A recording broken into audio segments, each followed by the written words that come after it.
Once upon a time, in a quiet village nestled between rolling green hills, lived a young man named Riku. Riku was strong, determined, and full of ambition. But more than anything, he was impatient. He longed to be the greatest archer in the land, believing that with enough effort, he could master the art faster than anyone else. One day, Riku heard of a legendary Zen master, a man whose arrows never missed their mark. They said he could shoot blindfolded, that his arrows could split the wind, and that he never carried more than one in his quiver because he never needed a second shot. Determined to learn from the best, Riku set off on a long journey into the mountains.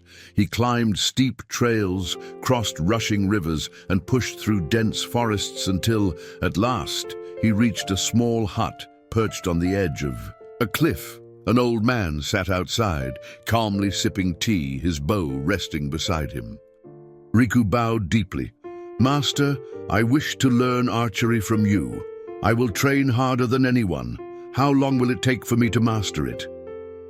The old master studied him for a moment and then replied, 10 years. Riku's eyes widened. "That's too long. What if I practice twice as hard day and night?" The master nodded. "Then it will take 20 years. Riku was stunned. "What if I devote every waking moment to training? Surely I will learn even faster." The master sighed and took another sip of tea. "Then it will take 30 years. Riku clenched his fists, frustration boiling inside him. "How can that be? The harder I try, the longer it takes." The master stood up and gestured for Riku to follow. He led him to the edge of the cliff, where a small, still pond lay nestled between the rocks. The surface was so calm that it reflected the sky like a mirror. "Look into the water," the master said. Riku gazed down at his own reflection. It was perfectly clear.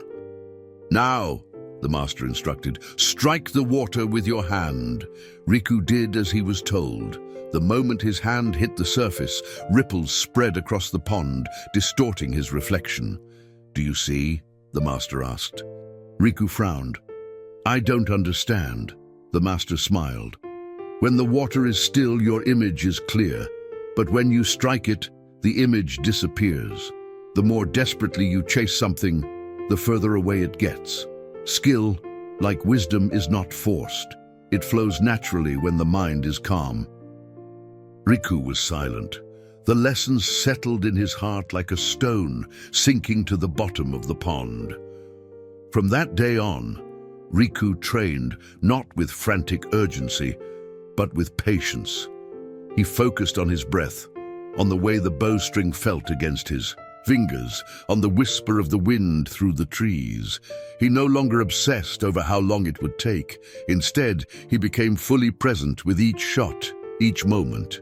We often believe that working harder and faster will bring success sooner, but true mastery comes from patience, presence, and allowing progress to unfold naturally.